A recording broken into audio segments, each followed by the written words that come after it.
Un viaje por la sangre, el podcast de la Sociedad Española de Hematología y Hemoterapia.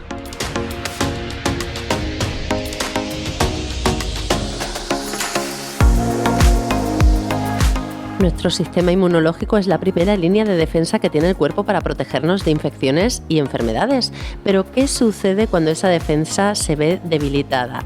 Pues en este capítulo de Un viaje por la sangre hablaremos de cómo ciertas enfermedades de la sangre pueden hacernos más vulnerables frente a infecciones que en condiciones normales no serían tan peligrosas. También entenderemos el modo en que las infecciones pueden impactar en las personas que padecen enfermedades de la sangre. Así es que si alguna vez te has preguntado por qué las infecciones son más graves para quienes tienen enfermedades hematológicas, este es el momento de descubrirlo. Comenzamos nuestro viaje por la sangre. Entrevista con el experto.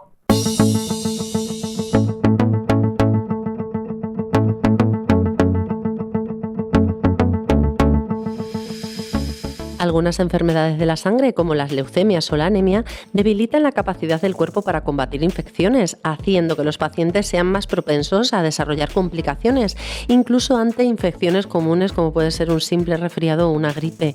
Para conocer en profundidad esta cuestión, entrevistamos al doctor José Luis Piñana.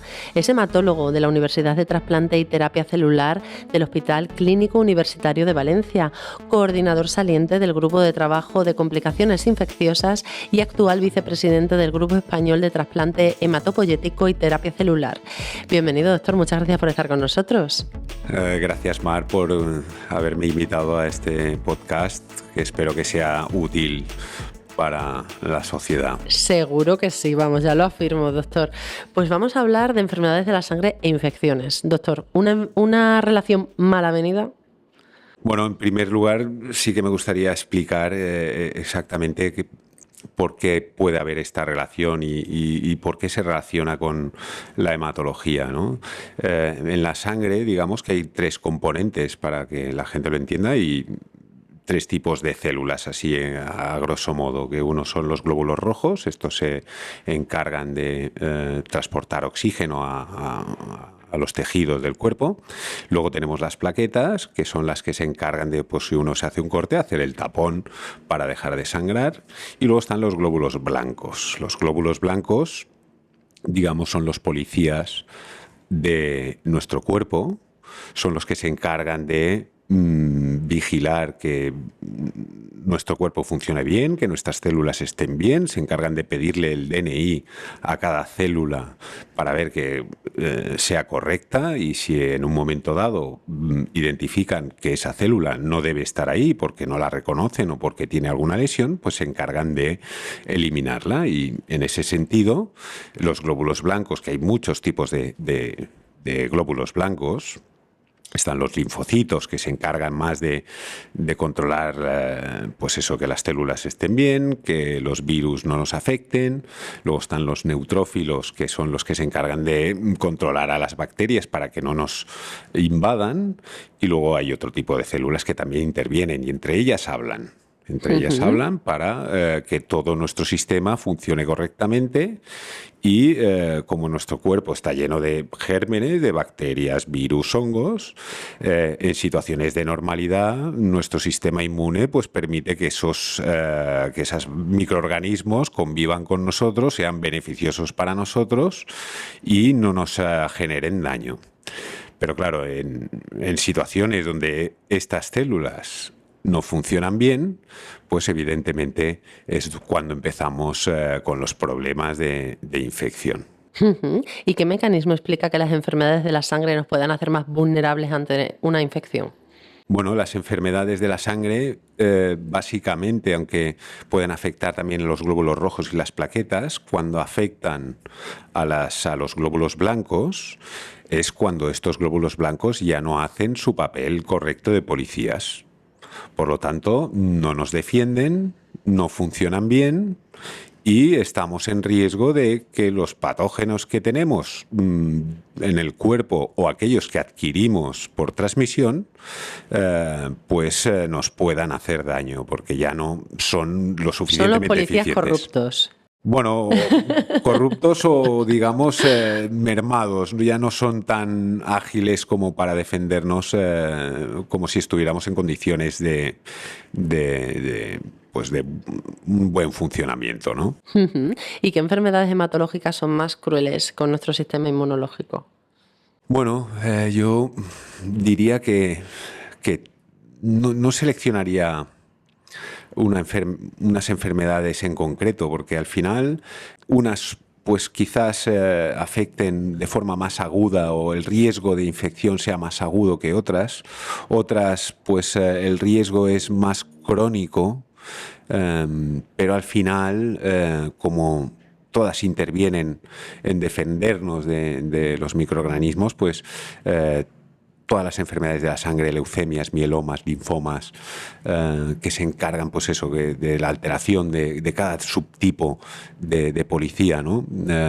Que nos protege, pues al final, ya bien sea porque sean agudas o porque sean crónicas, los pacientes están expuestos a mayor riesgo de infecciones en comparación con la población general o el paciente sano. Ujú. Este sistema inmune, estos glóbulos blancos, ¿se puede deprimir también con tratamientos como la quimioterapia o los trasplantes de médula ósea? Bueno, ya de por sí, si tenemos enfermedades que afectan a los glóbulos blancos, pues estos ya por la enfermedad no van a funcionar. Ya no van a funcionar correctamente, con lo cual estamos ya con un riesgo aumentado de infecciones. Pero además, para curar estas enfermedades o para tratarlas o cronificarlas, se utilizan fármacos que deprimen, eliminan las células malas, pero también las pocas que queden buenas. Por lo tanto, en ese sentido, evidentemente, cuando tratamos una enfermedad, ya por la enfermedad tienen un mayor riesgo de infección, pero además por los tratamientos que hacen que se eliminen las buenas y que quedaban y las malas que no funcionan, pues eso también aumenta mucho más el riesgo de procesos infecciosos en nuestros pacientes. En función del tipo de tratamiento, el riesgo puede ser muy agudo en un periodo concreto, y si el tratamiento es más continuado, pues el riesgo, aunque no sea tan agudo, pues se mantiene mucho más en el tiempo. Por eso cada enfermedad, cada tratamiento tiene su riesgo, su diferencia, ¿no? En el riesgo de infección y el tipo de infección. Además, las infecciones que suelen ocurrir en nuestros pacientes es lo que nosotros llamamos infecciones oportunistas, que son infecciones que no suelen afectar a la población sana, al individuo sano, sino que se da en circunstancias esto de un déficit de la inmunidad de estos policías que no funcionan, y los pocos que hay encima los has machacado con el tratamiento para revertir esa situación. Hay tratamientos que se obtiene la cura, con lo cual cuando el paciente pasa los efectos de ese tratamiento, en principio es capaz de recuperar a esos policías buenos que funcionan bien y volver a tener una inmunidad funcionante que les limita mucho el riesgo de hacer infecciones, mientras que hay otros tratamientos que cronifican la enfermedad, es decir, aumentan el porcentaje de los policías buenos, pero los disfuncionantes pueden todavía estar por ahí, con lo cual el riesgo de infección, aunque no sea tan alto como al principio, pues persiste en el tiempo. Y en estos casos, pues bueno, hay que estar encima de estos pacientes para evitar o para detectar rápidamente cuando hacen una infección, ya bien sea de microorganismos que tienen en su cuerpo o que se adquieran por la comunidad. El papel del trasplante en concreto ya es un caso muy, muy particular, porque lo que estás haciendo realmente con el trasplante de progenitores hematopoyéticos, sobre todo el que utilizas progenitores, células madre de un donante que no es el propio paciente, lo que estamos haciendo es recambiar el sistema de policías del cuerpo del paciente por la de un individuo sano, que cuando vaya a pedir el DNI a las células del cuerpo en el que están, por sistema lo van a identificar como extraño. Y para defenderse, su tendencia va a ser atacar. para protegerse. Y para evitar ese ataque, que es lo que se llama la enfermedad de injerto contra el receptor, tenemos que poner inmunosupresores. Los inmunosupresores lo que están haciendo realmente es decirle a esas células: no ataquéis, estar tranquilas, pero claro, si no atacan al individuo tampoco te defienden contra las infecciones. Entonces es una situación también más delicada en cuanto al riesgo de infecciones. Son pacientes que están mucho más inmunosuprimidos y en el que el riesgo de infección es más alto que en el resto de procedimientos, el riesgo de infecciones oportunistas. En ese sentido, pues por suerte, la inmunosupresión en este tipo de procedimientos intentamos que no sea de por vida, porque al final hay una tolerancia, se produce una tolerancia. Las células del donante, los policías del donante, al final acaban tolerando el cuerpo donde están. Tardarán más o menos, pero al final acaban tolerando el cuerpo donde están, y eso nos permite retirar la inmunosupresión y que esos policías nuevos que toleran el cuerpo nuevo donde están también puedan defenderte de los bichos que tienes o que puedas adquirir. Pero durante ese periodo de inmunosupresión sí que es verdad que el riesgo de las infecciones es alto. Estoy encantada con la cantidad de símiles que nos está poniendo, porque se está haciendo muy sencillo de comprender. Doctor, la siguiente pregunta que yo tenía preparada era: ¿qué tipo de infecciones son más comunes en los pacientes con enfermedades de la sangre y cómo impactan en comparación con la población sana? Bueno, es una pregunta también compleja por la complejidad de nuestra especialidad, y cada enfermedad, cada tratamiento tiene sus peculiaridades. Pacientes, por ejemplo, que reciben quimioterapias intensivas, en donde los dejas básicamente con una fábrica de la sangre vacía, pues tienen un riesgo de infección en ese momento en el que están sin defensas y sin glóbulos blancos, principalmente de patógenos, de microorganismos que están en nuestro cuerpo, bacterias. Esa sería el principal agente infeccioso de estos procedimientos, seguido de los hongos. Nosotros también tenemos una flora en nuestro organismo que está lleno de hongos, pues, y no solo nuestro organismo, sino que también el polvo del ambiente está lleno de esporas de hongos, y esto entran por vías respiratorias, y si no tienes defensas, pues es un caldo de cultivo para que estos hongos proliferen y nos den problemas. Con lo cual, en tratamientos intensivos, yo diría que las bacterias y los hongos son los más problemáticos, mientras que en aquellos tratamientos más crónicos, que no te vacían tanto al principio de tus defensas, pues quizás sean las infecciones virales las que den mucho más problemas. Virus que pueda ser que tengamos integrados, que hayamos cogido durante la infancia, pues cuando vas a la guardería y te inmunizas de todos estos virus se quedan en nuestro cuerpo, y nuestros policías los controlan para que no nos den problemas cuando funcionan bien. Pero cuando estos policías no son funcionantes, ya bien sea por el tratamiento crónico o por la inmunosupresión, hace que estos virus pues se despierten y puedan reactivarse, y en esas situaciones nos pueden dar problemas serios. Pues tratamientos más prolongados, los virus, digamos, tanto los que tenemos ya adquiridos, que los hemos adquirido durante la infancia y se nos han quedado ahí acantonados en nuestro cuerpo, como son los virus de herpes. Todo el mundo hemos tenido un rebrote de herpes, ¿no? En algún momento, pues nuestros pacientes no solo tienen herpes labial, sino que tienen muchos otros virus del herpes, una familia grande, que se pueden reactivar y nos pueden dar problemas. Y en ese sentido, pues hay que vigilarlos, hay que controlarlos. También están los virus que vienen de fuera, que los adquirimos de la comunidad, y en eso recientemente la pandemia nos ha reformulado un poco, ¿no? Sí, bueno, nos ha puesto de manifiesto que estos virus también son muy importantes. Esto ya no es un constipado y ya está.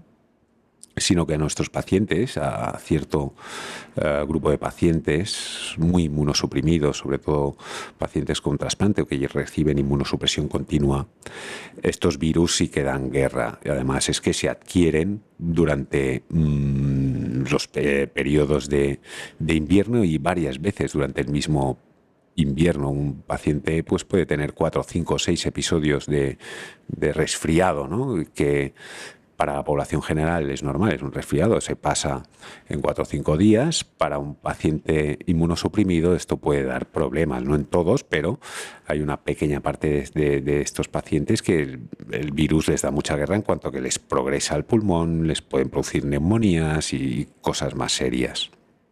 En ese sentido, pues también insistimos mucho desde hematología. Los hematólogos en eso somos un poco insistentes en que tienen que tomar precauciones para evitar coger los virus que vengan de la comunidad. Por eso les insistimos en que lleven mascarillas, en que eviten el contacto directo con secreciones de los niños pequeños, sobre todo cuando van a guarderías, que los que hemos tenido hijos pues ya sabemos que no, al principio en la guardería no aguantan más de una semana. Están una semana en la guardería y 3 semanas en casa constipados, ¿no? Pues esos constipados, esos resfriados, evidentemente se transmiten al paciente inmunosuprimido y en algunos casos pues nos puede dar problemas serios. Entre estas medidas de prevención, doctor, están también las vacunas, ¿no? Los antibióticos. Cuénteme un poquito, ¿con qué herramientas contamos para prevenir infecciones? Bueno, en hematología, una de las principales causas de fracaso terapéutico son las infecciones y más con los nuevos tratamientos en donde nuestros pacientes pues sobreviven más. La enfermedad está bajo control, aunque en algunos no está curada todavía. Hay más opciones de tratamiento, más líneas de tratamiento, con lo cual eso hace que el riesgo de procesos infecciosos dure más. En ese sentido, pues una de las herramientas con las que contamos para mitigar el impacto de estas infecciones en nuestros pacientes es hacer profilaxis, ya bien sea con antivirales o en algún grupo de pacientes con antibióticos antifúngicos para cubrir los 3 tipos de bichos, ¿no? Virus, hongos, bacterias, durante el periodo que dure la inmunosupresión o el tratamiento. Aparte, disponemos de herramientas también para monitorizar si en un momento dado estos virus, hongos, pueden dar problemas. Los monitorizamos en sangre y tenemos marcadores biológicos que nos permiten ver si ahí puede estar apareciendo una infección por un hongo o por un virus, y si lo identificamos, poder tratarlo lo antes posible. Eso durante el periodo que dura la baja defensas o la inmunosupresión es una de las armas más importantes en el periodo más inmediato del tratamiento inicial, del seguimiento, cuando el paciente ya está en respuesta. Ya más a medio largo plazo, evidentemente, es la vacunación la que nos ayuda a que nuestros pacientes estén protegidos.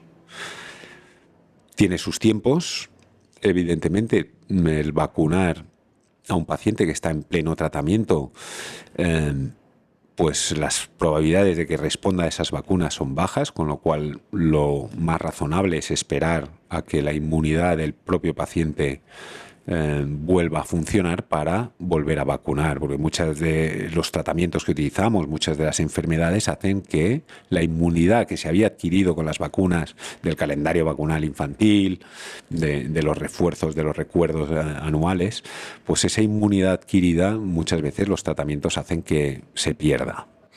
Y en concreto en el trasplante alogénico, en esto ya llevamos muchos años trabajando en la revacunación en cuanto al paciente ya se recupera, su inmunidad ya empieza a ser normal, pues volvemos a hacer el calendario vacunal de infantil, vamos, excepto algún tipo de vacuna que sí que no está indicada, sobre todo aquellas que tienen virus vivo que puede dar problemas en un paciente inmunosuprimido en cuanto a que ese virus se puede replicar en el cuerpo y dar problemas, el resto de vacunas se suele poner, y esto es un arma más para prevenir las infecciones, igual que las vacunaciones por gripe, ahora con el SARS-CoV-2.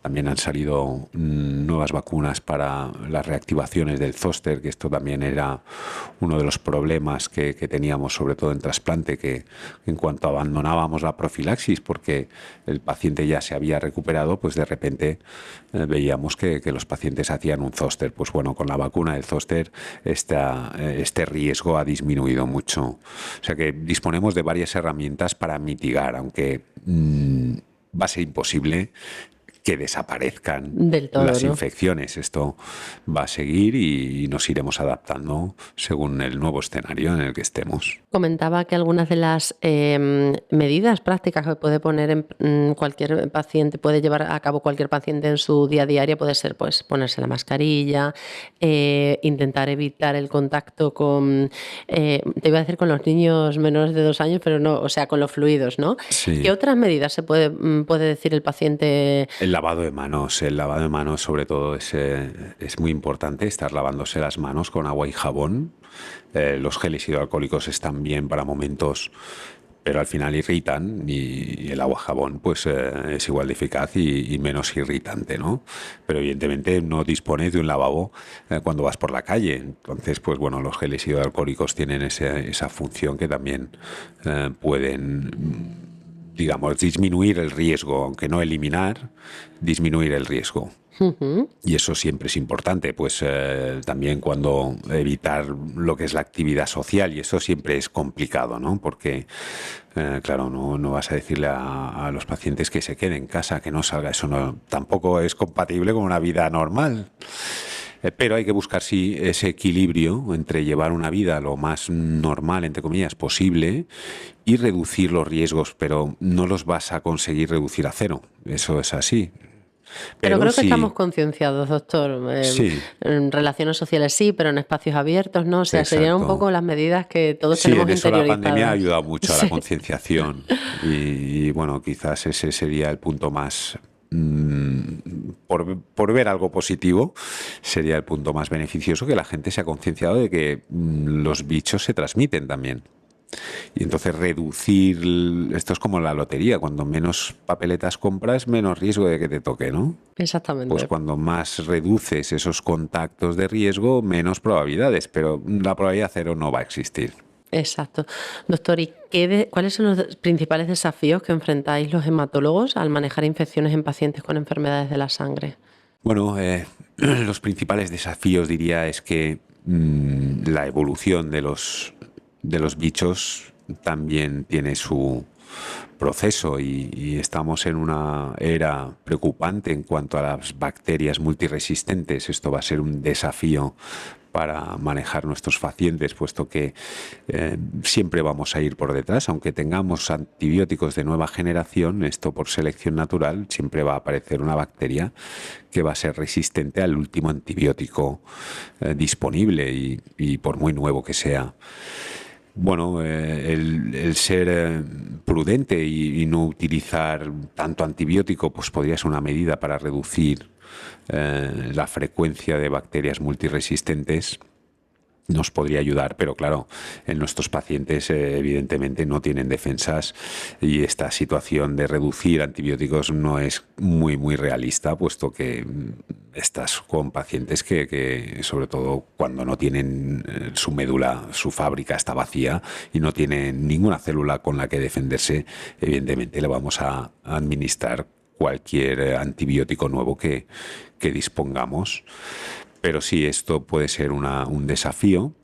Otro desafío sería seguir trabajando en reconstituir a esos policías o adiestrar a esos policías para que funcionen y protejan. Esto pues es una de las líneas de investigación del futuro en cuanto a infundir policías que, aunque no sean del propio paciente, puedan proteger frente a infecciones, aunque sean de un donante que no tenga nada que ver con el paciente. En esto ya se está haciendo para diferentes virus, pues para el citomegalovirus, para el Epstein-Barr, y hay células que tú las pones y te controlan estos virus. En fin, que hay muchas opciones en las que todavía la hematología puede ayudar para reducir o mitigar el impacto de las infecciones en nuestros pacientes, aunque las infecciones siempre van a estar ahí, más cuando nuestros pacientes pues vayan viviendo más, pues evidentemente estarán en riesgo de que estas infecciones vengan. Yo creo que el compromiso es de los dos, tanto de los profesionales, como decía, que están avanzando en el conocimiento de los virus y en desarrollar tratamientos que permitan ayudar al paciente hematológico, pero también es nuestro, como hemos dicho, que podemos poner en marcha muchas medidas de prevención para evitarlo.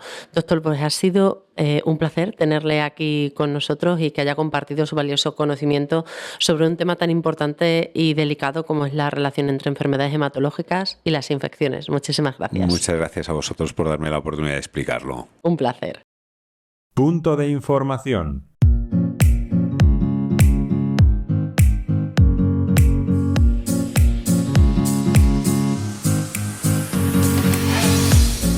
¿Sabías que llevar a cabo una dieta adecuada puede apoyar al sistema inmune? En esta sección abordamos junto a Pepa Morales, miembro del equipo de comunicación de la Sociedad Española de Hematología y Hemoterapia, recursos de información donde podemos encontrar medidas prácticas que podemos llevar a cabo para prevenir y manejar infecciones. Bienvenida, Pepa, muchas gracias por estar con nosotros. Hola Mar, ¿qué tal? Muchas gracias. Bueno, un tema apasionante, ¿eh? Las infecciones. Hemos tenido una entrevista bastante potente con el doctor Piñana.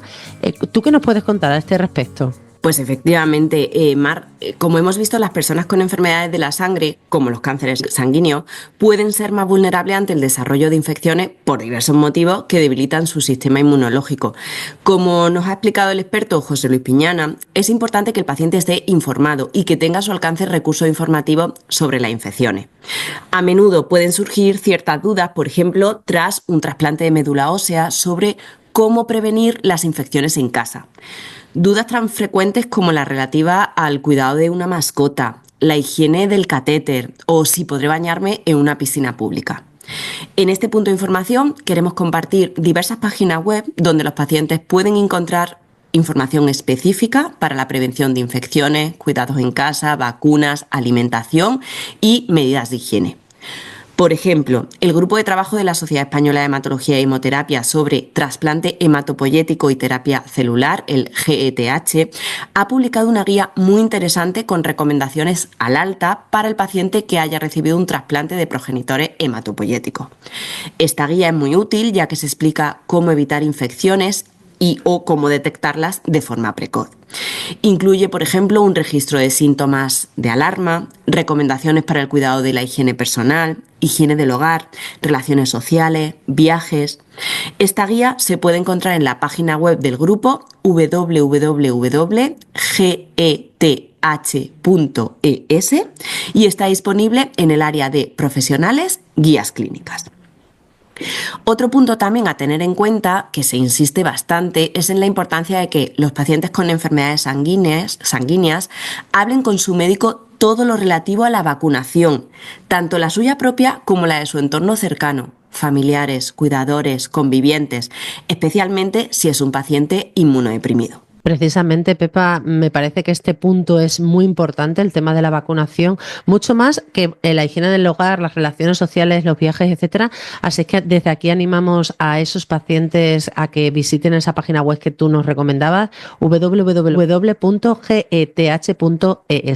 Y Pepa, no podemos olvidar la Fundación Josep Carreras, ¿no?, que también tiene una web muy importante para personas con infecciones. Efectivamente, Mar, la Fundación Josep Carreras contra la Leucemia también tiene guías prácticas que están pensadas para pacientes trasplantados, con cuidados tras el alta, prevención de infecciones y vacunación post-trasplante. Esta guía puede consultarse en su página web www.fcarreras.org.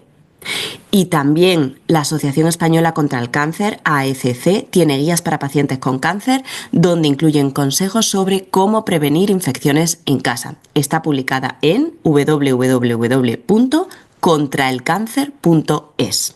Pepa, nos estamos apuntando todas estas páginas web porque seguro que son de enorme importancia. A veces hemos recomendado también algunas webs europeas. ¿Nos puedes hablar de alguna? ¿Has traído alguna?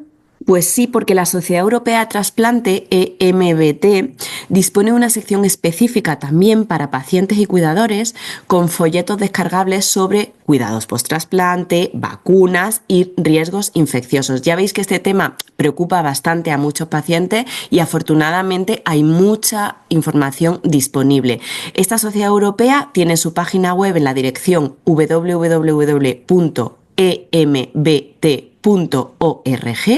donde descargar este tipo de guías que recomendamos porque son bastante útiles. Y por supuesto, Mar, pues no podemos terminar este punto de información, como siempre, recomendando consultar la página web de la Sociedad Española de Hematología y Hemoterapia, www.sehh.es, y nuestras redes sociales Twitter, X, Instagram y YouTube, donde publicamos toda la información de actualidad relacionada con enfermedades de la sangre, como este podcast. Genial, Pepa, pues nos hemos apuntado, como te decía antes, cada una de estas webs, seguro que son muy útiles para los pacientes, profundizaremos en ellas, nos sumergiremos en ellas y por supuesto las recomendaremos a otros pacientes que, como este podcast, lo recomendaremos también para que puedan estar actualizados sobre este tema. Muchísimas gracias. Gracias a vosotros, Mar. Un placer. Resolvemos tus dudas.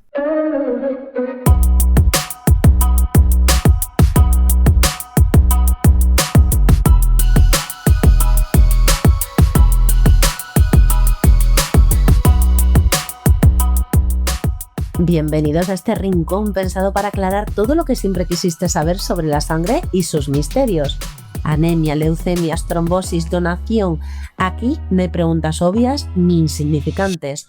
Todas importan cuando se trata de salud. Así que si tienes alguna duda, una curiosidad, algo que te preocupa, quédate con nosotros porque hoy damos respuestas claras, rigurosas y accesibles de la mano de quienes más saben. Y en este episodio contamos con la ayuda de la doctora Carmen García Insausti, directora médica de la Sociedad Española de Hematología y Hemoterapia. Y la primera pregunta que hemos recibido a través de nuestro correo electrónico, dicho sea de paso, dice así: hola, soy Jorge. Las células sanguíneas están en constante renovación. ¿Sabría decirme cuántos litros de sangre circulan exactamente por el cuerpo humano? ¿Es siempre la misma sangre o se va renovando? ¿Siempre tenemos la misma cantidad, seamos jóvenes o mayores? Pues bueno, vemos que son 3 preguntas en una y esperamos que la doctora nos las sepa responder. Gracias, Carmen. La cantidad de sangre que circula por el cuerpo de una persona, que se conoce con el nombre de volemia, es en torno a 70 mililitros por kilo de peso.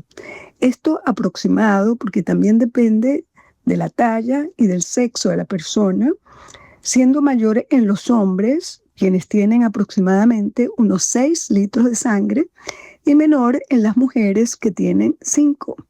Y en los niños la proporción todavía es menor. Ese volumen de sangre incluye el plasma y las células sanguíneas. Las células sanguíneas y las proteínas del plasma se renuevan continuamente. Por ejemplo, los glóbulos rojos viven unos 120 días y se están renovando continuamente, ya que la médula ósea produce unos 200.000 millones de glóbulos rojos al día. Una cantidad extraordinaria. Los leucocitos y las plaquetas viven solo unos pocos días y por eso también tienen que estar renovándose continuamente, y esto se lo asegura la médula ósea a través de los progenitores que existen en la médula y que producen plaquetas y glóbulos blancos. Con la edad, la volemia puede descender un poco, pero depende de una serie de condiciones y patologías que pueden aquejar al individuo. Muchas gracias por la explicación, doctora. Nos ha llegado otra duda, en esta ocasión también nos la trasladan a través de nuestro correo electrónico comunicación@shh.es. Nos la traslada Emiliano Porras y dice así: el resultado de mi analítica ha dado a conocer que tengo anticuerpos a los glóbulos rojos. ¿Qué significa esto? Pues doctora, ahí está el reto. Si tu analítica ha evidenciado que tienes anticuerpos contra tus propios glóbulos rojos, mi recomendación es que consultes a un hematólogo para que se encargue de realizarte algunos estudios que le permitan investigar si se trata de un fenómeno de autoinmunidad. Es decir, que investigue si tu sistema inmune, que debe defenderte de agentes extraños, en tu caso está actuando contra tus propias células, es decir, contra tus propios glóbulos rojos. Y eso nunca es normal. No es normal que una persona produzca anticuerpos contra sus propios glóbulos rojos. Así que lo que te recomiendo es consultar al hematólogo, al especialista, para que haga la investigación pertinente. Muchísimas gracias por estas respuestas, doctora, y gracias también a estos oyentes que nos han enviado sus dudas, porque gracias a ellos, episodio tras episodio, vamos enriqueciendo nuestro conocimiento sobre la sangre.